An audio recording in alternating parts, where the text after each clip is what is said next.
What is going on, guys? Kingpin Light here, and I'm doing a little bit something a little different on this one.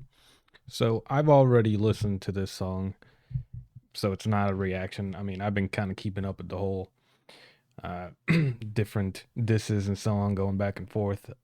So I can't really make a reaction. If you guys want, I can do like a review kind of listen to it.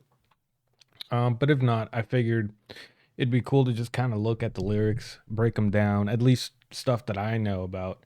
Maybe for some of you guys that aren't super, knowledgeable about everything that's been going on.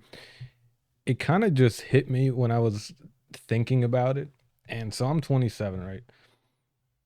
So I'm not there yet, but my generation, I'm starting to realize is we're kind of becoming the new old heads, right? We're not there yet. We got a little more time before we are, but I mean, like elementary, middle, for me, I was real into the whole, Lil Wayne, Soldier Boy, Soldier Boy, Lil Boozy, Drake, Yeezy, Eminem, all those dudes, right? So like that time era of hip hop, and then of course now we transitioned to like the SoundCloud wave coming in, and what everyone called mumble rap and all that.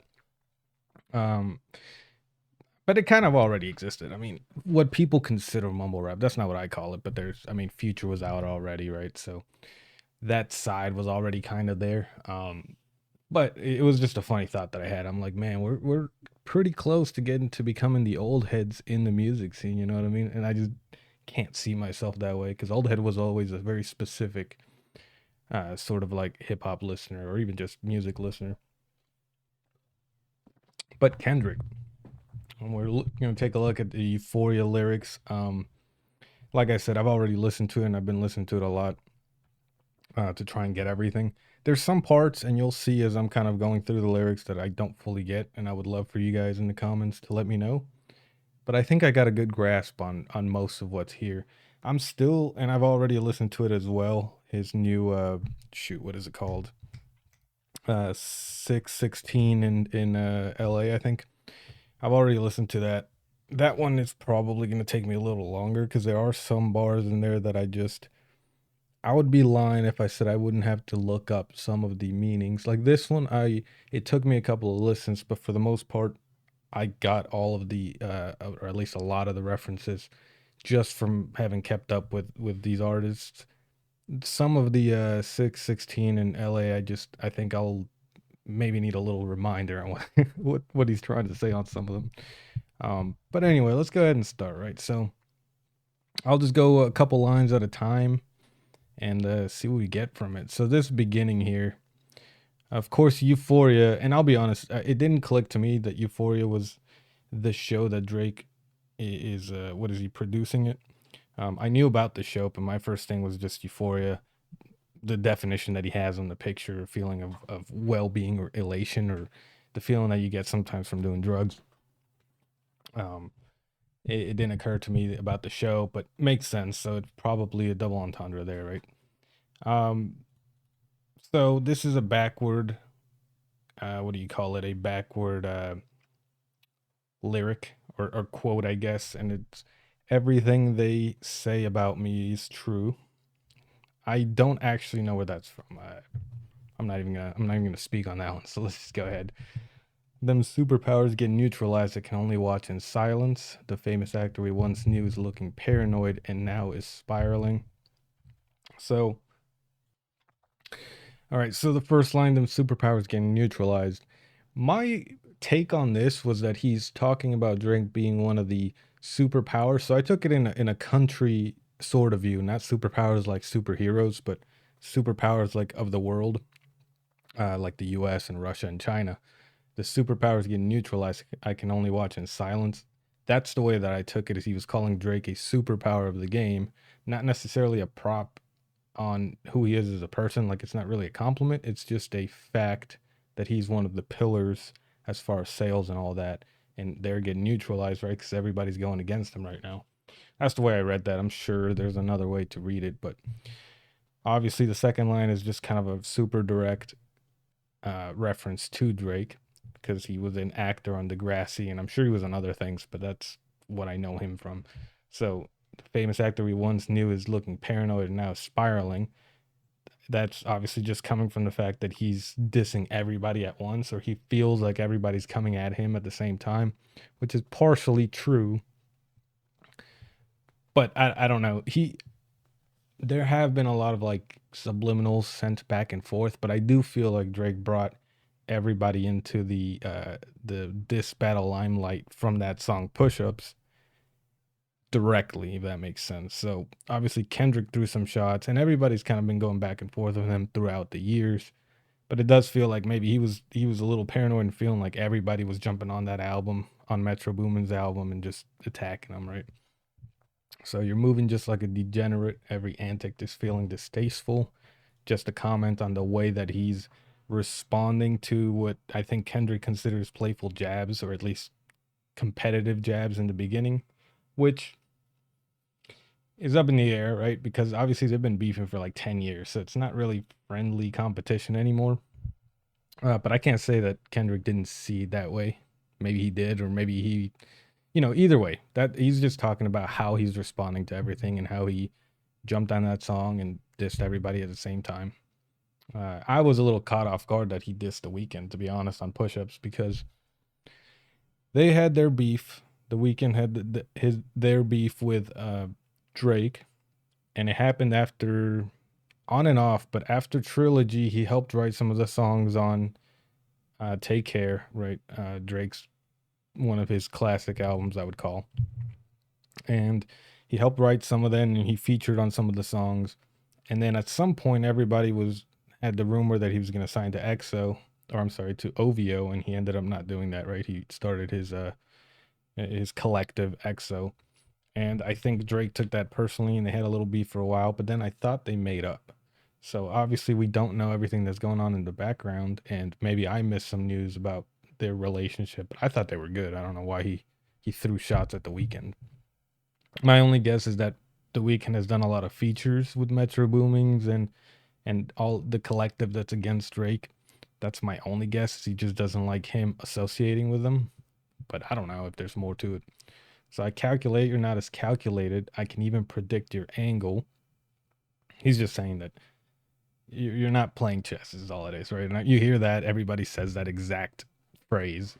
But that's what it is. He's just saying, look, you're not doing anything unexpected that I wasn't already planning that you were going to do, right? And I don't know if it has to be very like literal.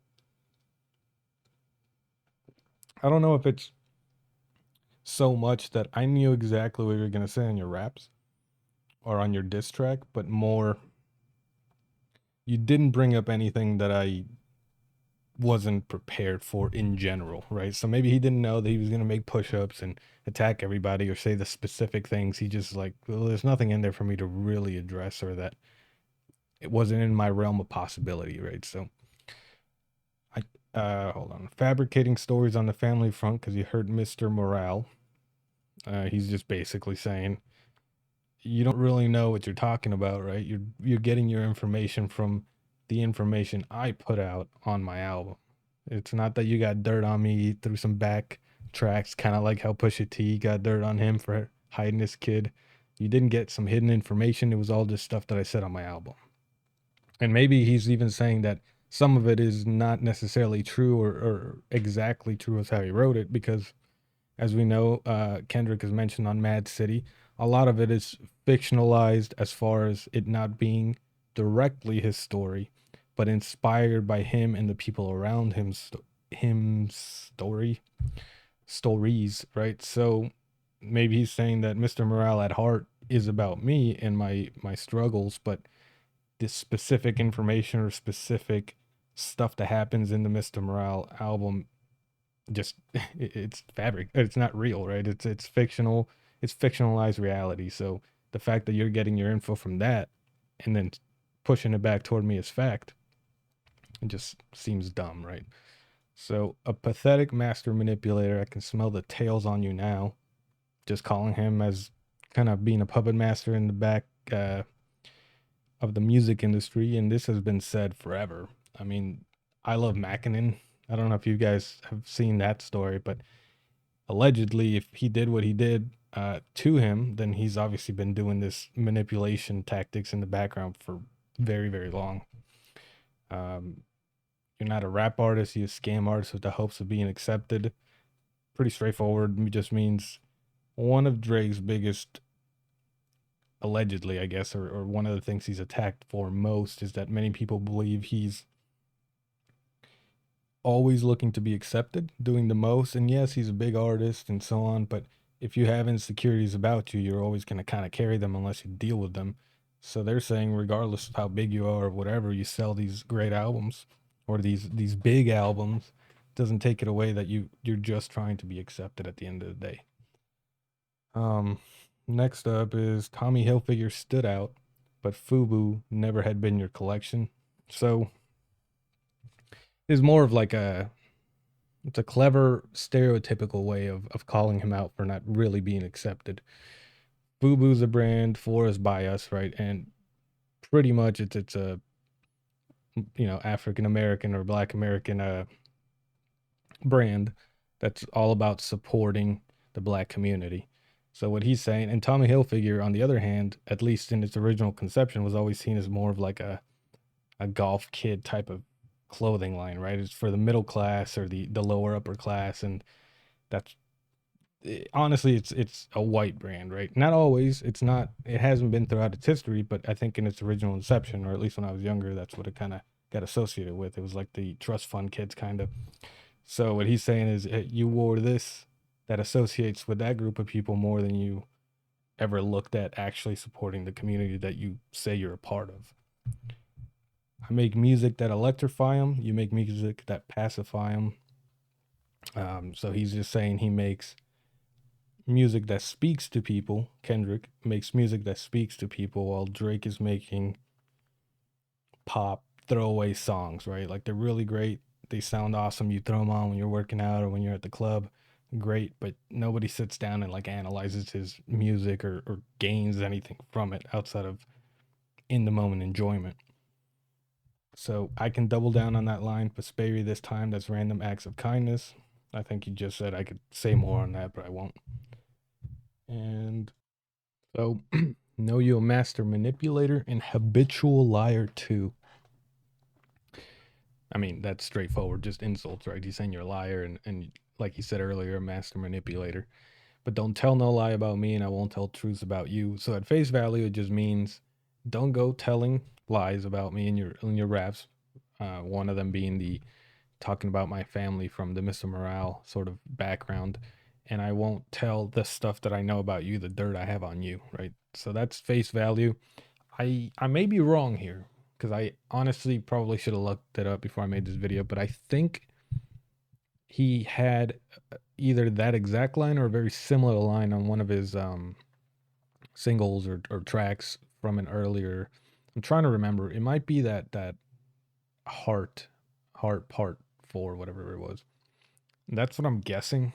Uh, but yeah, I'm not 100% certain on that. So next up, look, I've seen people come up with ideas for this. I didn't take it to mean anything outside of sounds, but he says shoo shoo shoo shoo shoo shoo, and then a bunch of B sounds, right?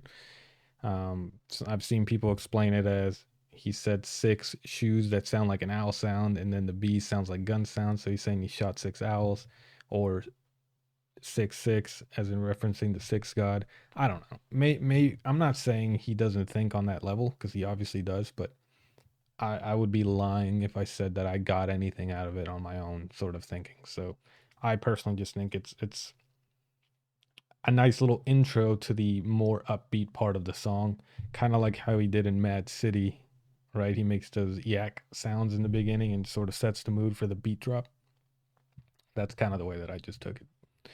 So hold on, I gotta take a little sip of my beer here.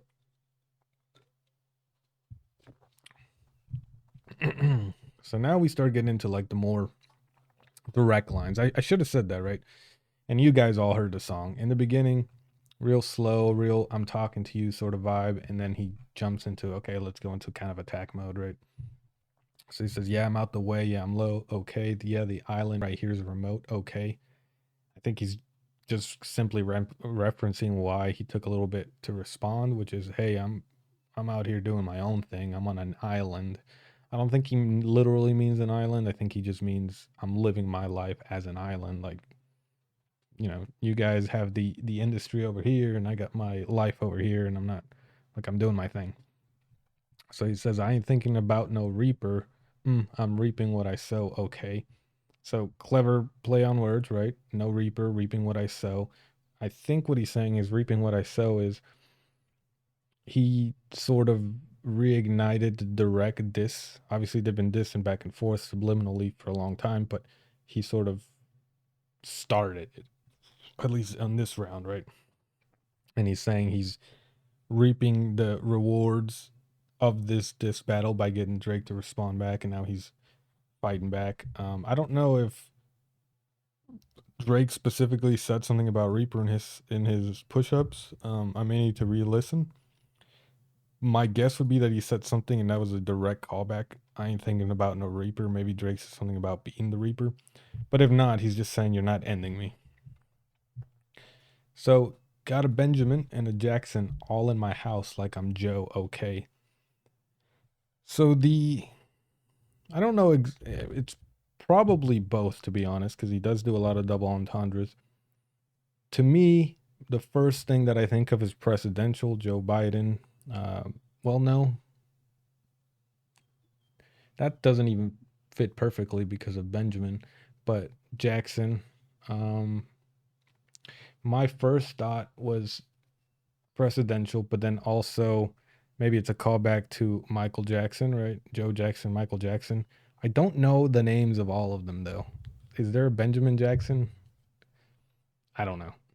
But it could be either or, right? Because they have done the whole Prince and Michael Jackson wordplay back and forth, and each song so far has had a reference to it, I believe. So this is probably another reference, or it could be Jackson and Joe Biden and presidential. Of course, Benjamin and Jackson are both on dollar bills, so he's maybe saying I have money as well. Um, then it's Hellcat made his homeboys and them type sell they soul okay. Hellcat, of course, is a type of car, and he's saying that he makes all of his boys sign to him as opposed to just propping up his people. You know what I mean? So he's trying to say you're not really riding for your day ones or your boys. You're making them sign to you, and you're gonna take a cut of their pay, right? They're selling their soul. Which lines up with the next line, everybody want to be demon until they get chipped by your throwaway. So there's a couple of meanings there. Demon, Hellcat, signing your soul or selling your soul, right? All of those are wordplay on that. And I believe Drake on push-ups did say you don't want to bring the demon out. So everybody want to be demon is maybe a callback to that. Till they get chipped by your throwaway song or throwaway line. He's basically saying I didn't really care that deeply when I made like that. It was just some like they obviously were directed as a diss, but he also maybe is saying that it wasn't that important until you made a big deal out of it. And I might do a show a day, once a lame, always a lame. Oh, you thought the money, the power, or fame would make you go away? I don't know if there's any hidden meaning to I might do a show a day, but he's saying you've been lame, and no amount of money, power, or fame is going to change that. He's basically saying you thought you could get rich and famous, and all of a sudden you're not lame anymore. So he's just saying just a lame person, right? And he said that in his last song, and like that, he said something along the lines of, uh, lames have a check or goofies or something like that. Have you ever? So this one actually did take me a little bit for some reason. Have you ever played? Have you ever? Okay, let's play. Have you ever walked your enemy down like with a poker face? Have you ever paid 500 thou like to an open case? So the thing about this one is, when I first listened to it, I read it as just repeating the same sentence twice. So have you ever played? Have you ever? So I thought he was asking twice just to fit into the melody. I didn't realize he was saying, have you ever played the game? Have you ever? Which is when you say, have you ever done blank? And then people have to put their fingers down if they have done that thing. So what he's basically kind of in a more clever way of saying is, you've done these things. And that's why he's saying, have you ever? So I don't exactly know what have you ever walked your enemy down like with a poker face is referencing. Um, at face value, what it means is that you're approaching somebody you don't like without showing fear or anything else. But I don't know what that's referencing. Have you ever paid 500,000 like to an open case? So Drake, I don't know if it was exactly 500,000, but Drake has paid uh, a girl off for an SA case that he had against him. So that's, for example, he would put his finger down for that if you were playing the Have You Ever game, right? So he's directly referencing that. The next line, though, he says, well, I have and I failed at both, but I came out straight. So I don't, this is the part where I couldn't tell if he was going back into the perspective of himself. So he's answering it now, or if he was kind of answering for Drake in this line. But if he is answering for himself, then I really wouldn't know. I don't know what he's referencing for himself as an open case. And he said it failed at both. So if he is talking about himself, then obviously he paid money for a case, and the case ended up not in the favor of whoever he was paying the case for. And then have you ever walked your enemy down? So maybe he's saying he approached on the streets or outside of rap, he approached an enemy and got beat down from it. So I hate when a rapper talk about guns, then somebody, I don't know if actually now that I'm trying to remember, I don't think he said this. Didn't he say I hate when I rap about guns? Either way, I hate when a rapper or I talk about guns and somebody die, they turn into nuns, then hop online like pray for my city, he faking for likes and digital hugs. That's a just a clever way of saying that Drake isn't about that, right? And he shouldn't be pretending. So he's saying that Drake has all of these tough, gun bars and all this and that and how he runs the streets. But then, and I don't know if this is referencing something that he specifically did, but then when somebody does die from the results of talking like that, they're the first ones to go and say, hey, we got to stop the violence. We got to stop killing. Like, which one is it, right? You're just saying that for likes. Uh, he's saying he's faking the gun talk for likes because in reality, he's not like that. And he goes around trying to petition or fight for no more violence. His daddy a killer, he want to be junior. They must have forgotten the shit that they've done. Dementia must run in his family, but let it get shaky. I'll park his son. So I don't necessarily know anything about Drake's dad like that. So I don't know if he's talking about Drake or not. I've seen some people say that it's a reference to Prince Sr. and Jr., and that probably makes more sense. I don't know why it would be kind of thrown in there. But the next line, dementia was running his family. Again, dementia makes you forget things, so he's going back to the line before of forgot the shit that they've done. But it also plays on the next line, which is Parkinson's disease, which makes one of the symptoms is it makes you shaky, right? It's hard to control your muscles. So that's the double entendre there. But let it get shaky. I'll park his son, referencing either Prince Jr. or he's sonning Drake. I'll park your son as in I'll keep him still. It's kind of like a violence type of action, right? I'll park him. But it's also Parkinson's disease, and that again references back to dementia being a different disease.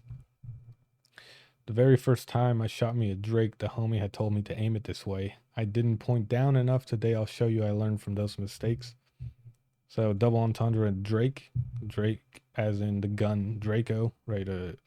Gun slang, but also Drake as in the rapper that he's referencing. And what he's saying is the homie told me to aim it this way, as in the first time I shot a Draco or first time I shot a fully automatic um, gun, right? I didn't aim it right, where I didn't aim down enough to compensate for the recoil.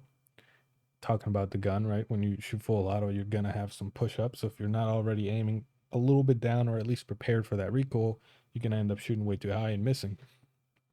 But he's also referencing the fact that he did subliminals towards Drake, and so now he's going to be just doing direct shots at him, which is what this song and then the next song that he drops are direct shots. Somebody had told me that you got a ring. On God, I'm ready to double the wage. I'd rather do that than let a Canadian make Pac turn in his grave. So the ring I didn't know about. I did find that out afterwards. So Drake bought Tupac's ring, I guess, for a couple million or something like that. So he's referencing, "Hey, you got this ring," which leads into the next line of um, making Tupac turn in his grave. So it's both the fact that he bought the ring, and then obviously in that song, that diss track that Drake released, Taylor made freestyle, I believe, he had Tupac's AI voice in there rapping against Kendrick, which who in their right mind let that idea pass? I'm I'm enjoying both sides of the camp, and I've liked both sides' music, so I'm not trying to be biased when I say this, but that was a horrible idea. And Tupac's estate didn't like it.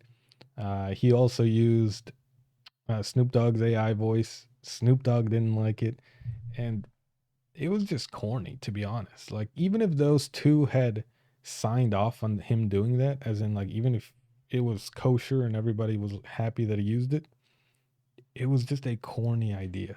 Like just think about it for a second. Like, that is, I don't know. And like, what, 70% of the song wasn't even him. Now, when he used AI voices, I will clarify because I listened to it. It was in his style and his flow. So I'm fairly certain that he was rapping all three verses, but with AI voice overlay. So it wasn't generative, as in it wasn't he wrote down some lyrics and then let the AI create the voice from scratch. It was just an AI overlay on top of his voice, which even I can do on my computer. So it's not 100% like he wasn't rapping it, but I don't know. It was corny, man. Anyway, cutthroat business. You got shit twisted. What is it? The braids. So twisted braids, and it's with Drake's got his whole new like look. I don't know how new it is, but look. I hurt your feelings. You don't want to work with me no more. Okay, pretty straightforward.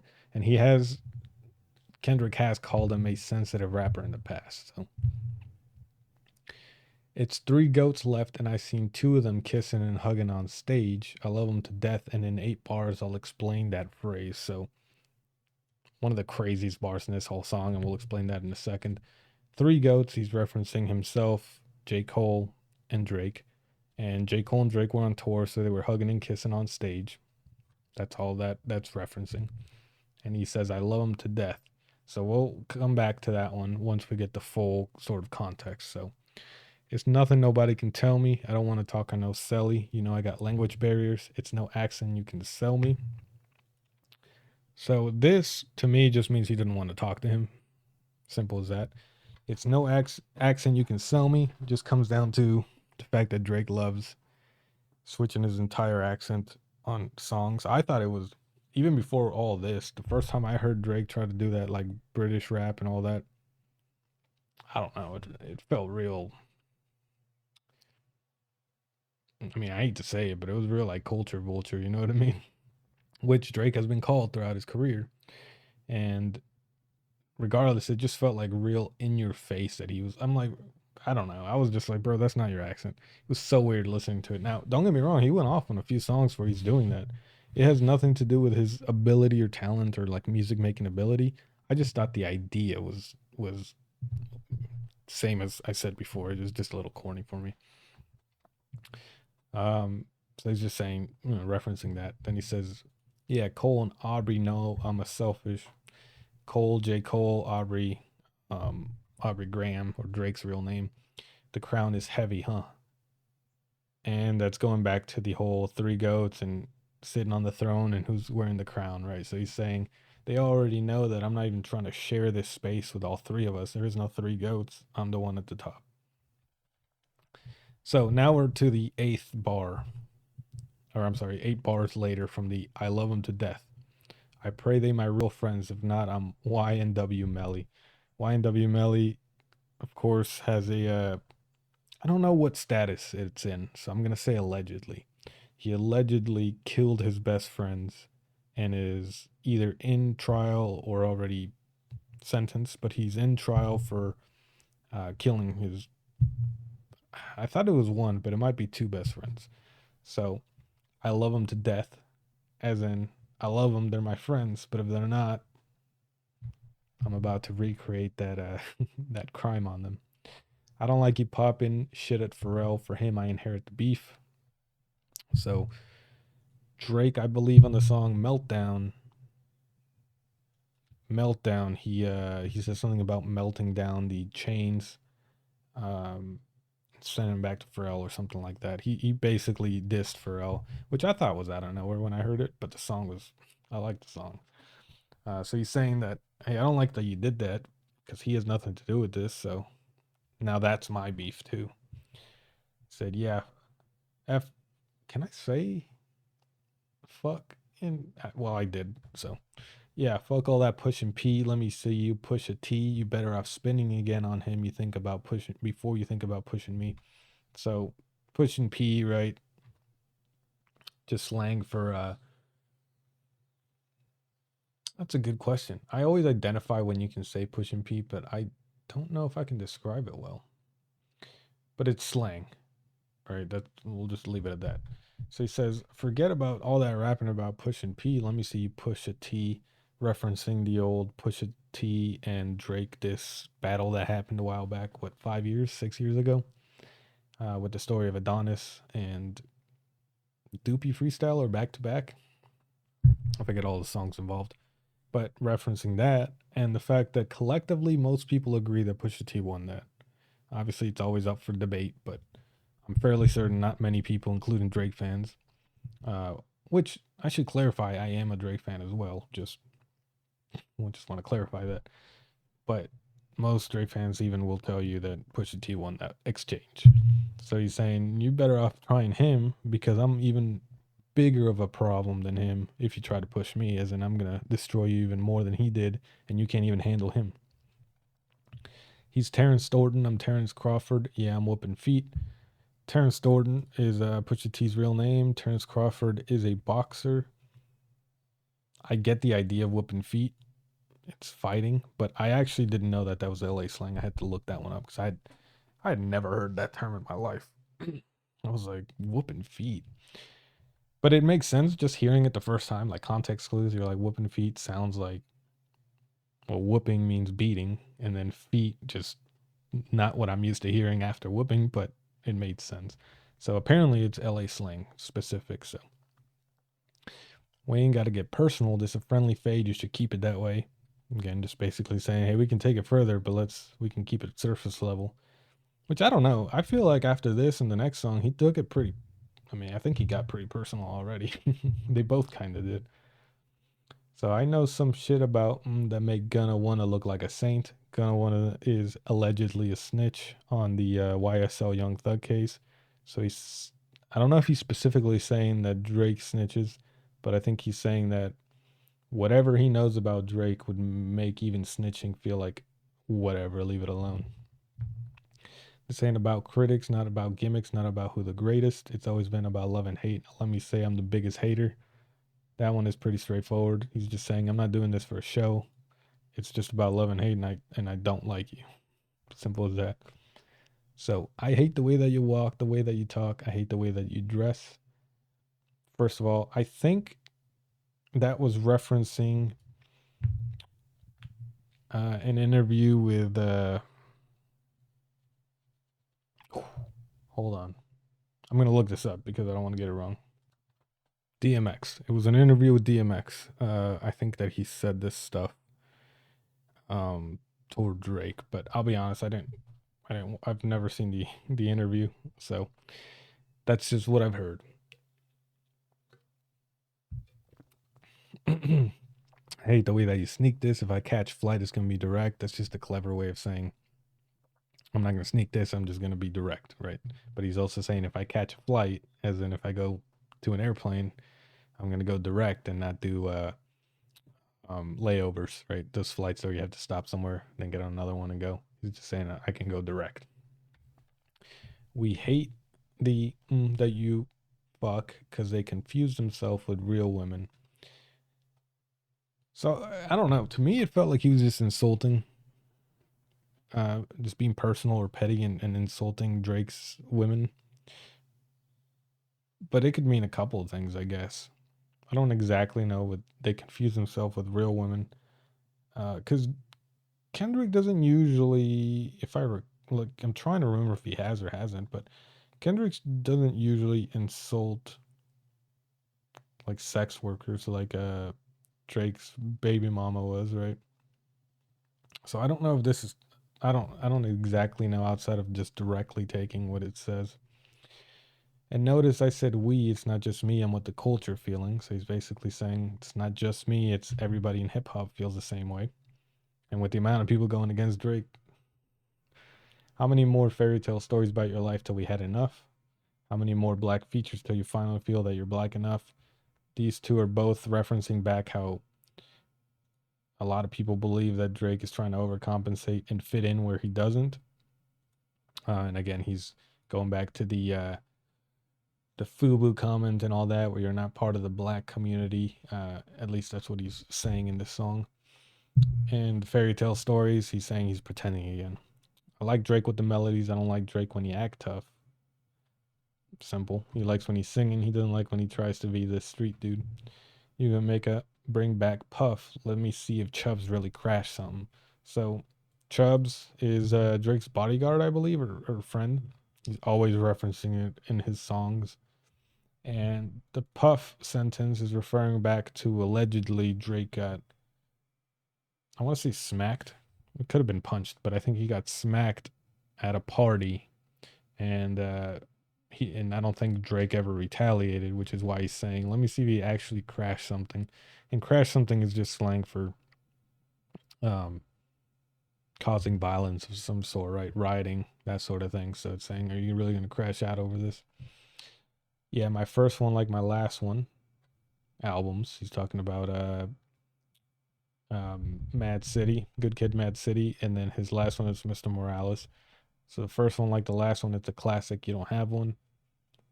I mean, simple insult. I don't know if I super agree, but then I started thinking more about it, and I'm like, Drake has so many like super famous, super great songs. Like I love a lot of Drake's music, but classic is a different term. If I had to say a classic for Drake, for sure, I feel like Take Care album has to be there, right? At this point, at least to me, it felt like a classic. But I don't know necessarily if anything else stands out as being like 100 years from now classic, if that makes sense. Like to me, they're classic because I listened to them, loved them, and it was during certain time periods of my life. So I like listen to it again. Like if you're reading this, it's already too late or whatever. And I remember that when I first heard it. So all of them, like I like them and they mean a lot, but I don't know if they're classics in a objective stance. Let your core audience stomach that, and tell them where you get your abs from. So core, as in working out your core, your stomach, again, your core, and then where you get your abs from. So it's the first sort of layer is just core, stomach, and abs. And then the second layer is I think there's a rumor that he got his abs done. So just clever. I don't have a lot to say on this one. V12, it's a fast one. Bow, bow, bow, last one. V12, I don't know if he's talking about just cars. It's a fast car, it's a fast engine. And then gunshots. I don't know what the different layers are. I've seen some that felt like reaches, but when I first heard it, I was just thinking of engine. Headshot for the year, you better walk around like Daft Punk. So Daft Punk wears those metal masks. So what he's saying is, I'm aiming for your head, so you better be wearing protective gear on your head to not die from the headshots. Then he does another uh, switch, right? And he says, "Remember a top dog who I already said it. Who the fuck they think they playing with? Extortion, my middle name. As soon as you jump off that plane, bitch." So extortion, my middle name is a reference back to push-ups. He had a line in there about extorting him of some sort. So he's saying, here's where I found a little weird. This sounds like a not even a rap thing. It sounds like he's saying you can't come to LA. Simple as that. He's just saying if you get off in LA, we're gonna push you. And maybe they will. I don't know everything about Kendrick's personal life. He's a pretty secretive person, I guess. So I don't know if he's affiliated. I think his family is. I don't think he specifically is. So I don't know if he has the ability to sort of set up a no-fly zone for Drake, but I mean, who knows? I'm allergic to the lame shit. Only you like being famous. So he's basically saying, I don't do this for fame. And I think he's shown that. He might do it for money to provide for his family. He also does it because he likes rap. But I don't think Kendrick has ever given off the vibe that he cares about being famous. And in fact, he probably would prefer to get the other benefits while being anonymous. It's at least the vibe that I get from him. While Drake is seen as a clout chaser a lot of times. Yachty can't give you no swag neither. I don't give a fuck about who you hang with. Drake and Yachty have a close relationship, and he's just basically. And I think Yachty has written songs for Drake. I think I don't know which ones, but I've heard that he had like writing credits on something. So he's basically saying you can't just steal your swag from him. You're still lame. I hate the way that you. So this is a repeat of the earlier lyric. Surprised you wanted that feature request. You know that we got some shit to address. So this to me sounds like at some point Drake went and asked for a feature from Kendrick before this whole diss thing happened, but probably within the last 10 years, obviously after the whole subliminal started, after the control verse. So he's saying, I don't know why you approached me to make a feature or make a song together when you already knew we were beefing. Like, he's saying that just feels weird. I even hate when you say the word, but that's just me, I guess. Some shit just cringeworthy. It ain't even gotta be that deep, I guess. So he says it right here. It's not that deep. He's just saying, but he is referencing back to the other lines that he's had where he's saying you don't really fit in this community, right? Still love when you see success. Everything with me is blessed. I thought this line would have made more sense if it led into another line that maybe played off those words that he used, but he's basically saying, I don't really hate you as a person, maybe. Keep making me dance, waving my hand, and it won't be no threat. Again, back to the lyric where he says, I prefer you on melodies and not trying to act tough. I'm knowing they call you the boy, Drake's nickname, but where is a man? Where is a the man, actually? Because I ain't seen him yet. Matter of fact, I ain't even bleed him yet. Can I bleed him? Bet. So this is pretty straightforward. His nickname's the boy. He's saying, but what about being a man? And then he says, I ain't bleed him yet, as in I haven't really attacked his character yet, which he has, but he's kind of leading into the next line. When I see you stand by sexy red, I believe you see two bad bitches. I believe you don't like women. It's real competition. You might pop ass with them. So attacking his manhood a little bit here. He's basically saying that you see yourself as more feminine, and when you're around bad bitches or hot women, you don't like them in the same way that a more masculine man might. You instead see them as competition for looking the best. Let's speak on percentage. Show me your splits. I'll make sure I double back with you. We were signed to a that signed to a that said he was signed to that. So direct reference back to push-ups where he says, let's see your splits, as in let's see how much percentage of the money that your music makes you're taking home. And he's saying, sure, you're the one that signed 3 layers in. And he might have a point there. I haven't looked into the history, the money trail, whatever, so I don't know necessarily, but it could be OVO to like Young Money or Cash Money, or to Lil Wayne and Birdman, and then what is it, UMG or whatever. I don't know exactly, but he could have a point there. Try cease and desist on the like that record. Ho, what? You ain't like that record? Back to back, I like that record. I'm going to get back to that for the record. So I thought this was one of the hardest. I haven't seen many people like care that much that he said this, but I think there were receipts already shown on social media. And if it is, I mean, come on, think about it. If he did try and cease and desist the song Like That, which is why he says on the Like That record, that's a bitch move. That's a bitch move. He says, "How what? You ain't like that record? You don't like that song? Back to back, I like that record." Referencing the back to back song. I'm going to get back to that for the record, as in I'm going to address the topics that were brought up in that beef or in that diss back and forth. Why would I call around trying to get dirt on people? Y'all think all my life is rap? That's hoe shit. I got a son to raise, but I can see you don't know nothing about that. So going back to the whole story of Adonis, the whole Pusha T diss where he brought up the fact that he's hiding a kid and he's being a deadbeat father and so on. That's what he's saying. This first part, why would I?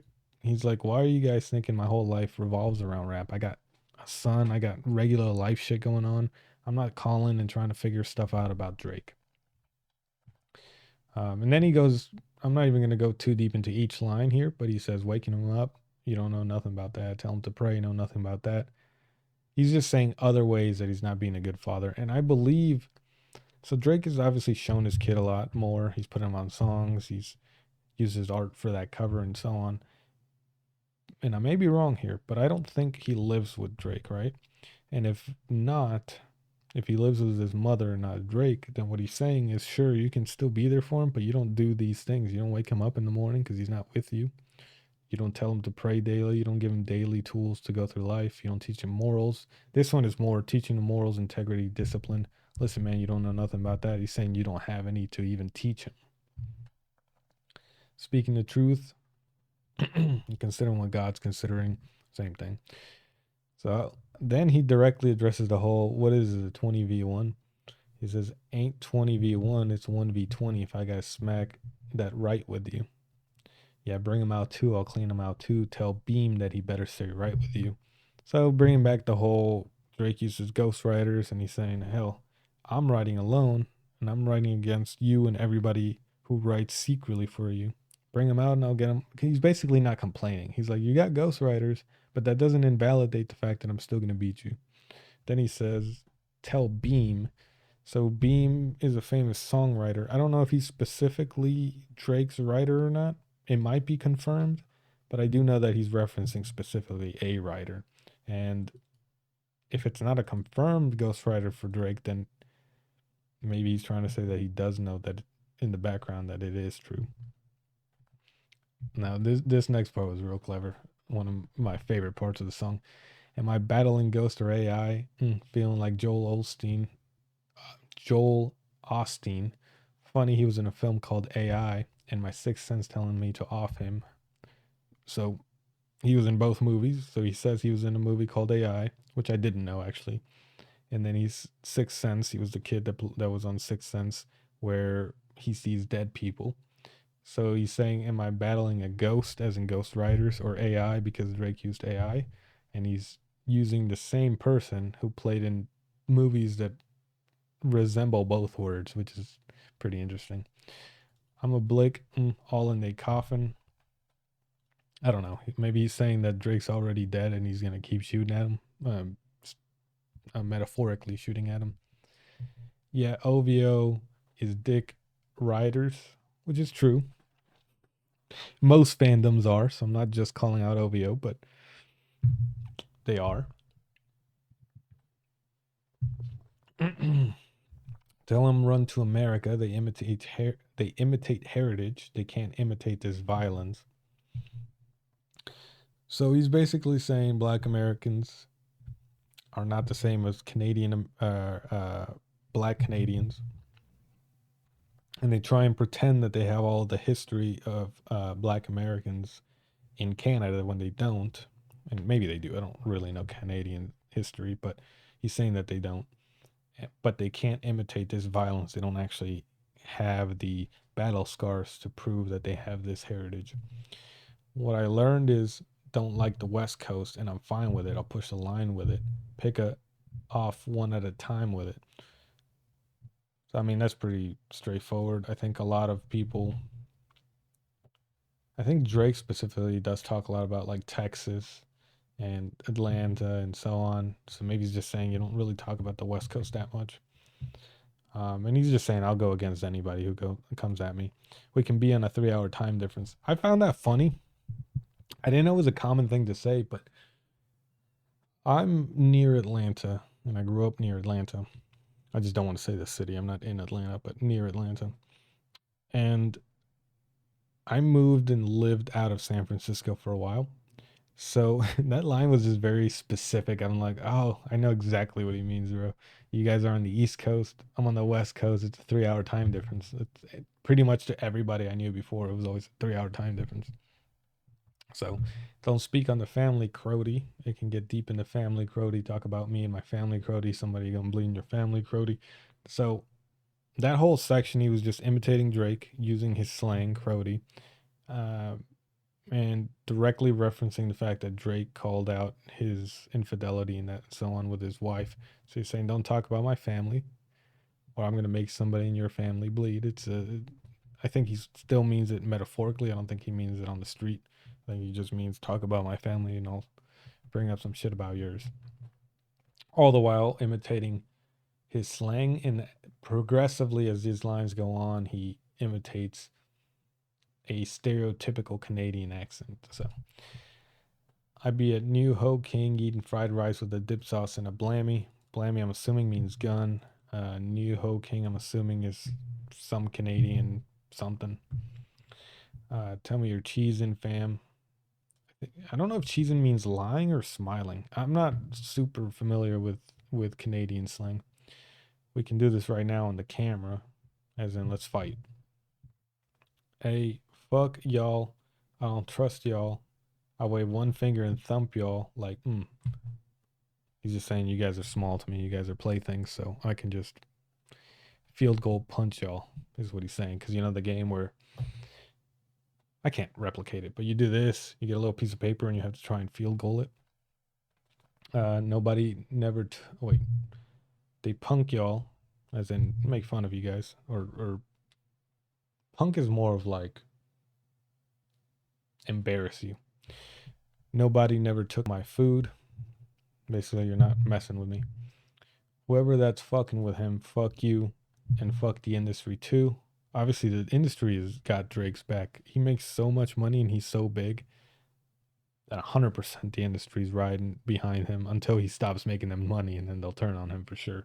But he's saying, I don't care everybody that supports and props you up. I don't care about any of y'all.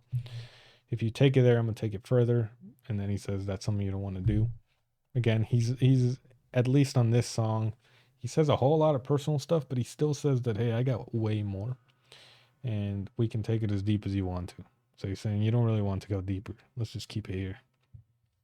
So yeah, that's at least mostly my interpretation. I mentioned every time that I had looked something up or when I didn't know anything, but that's pretty much my interpretation. I would love to hear your guys' comments and thoughts on this song and everything about it, and some of the lyrics that I may have gotten wrong. And yeah, let me know if you guys also want to hear me just review the song while listening to it, as opposed to well, I mean, I can't react to it, but as opposed to just reading lyrics and breaking them down, if I just listen to it and kind of review it as a song, as opposed to the lyrics like I did in this video. So I have been recording for nearly an hour. It's going to be a very long video. I don't feel the need to edit it, since that would defeat the purpose of going down line by line. So it's just going to be a super long video. And if you made it to the end, I don't have anything special to say. I appreciate it. And I hope you guys are having a good day. I will catch you guys on the next one.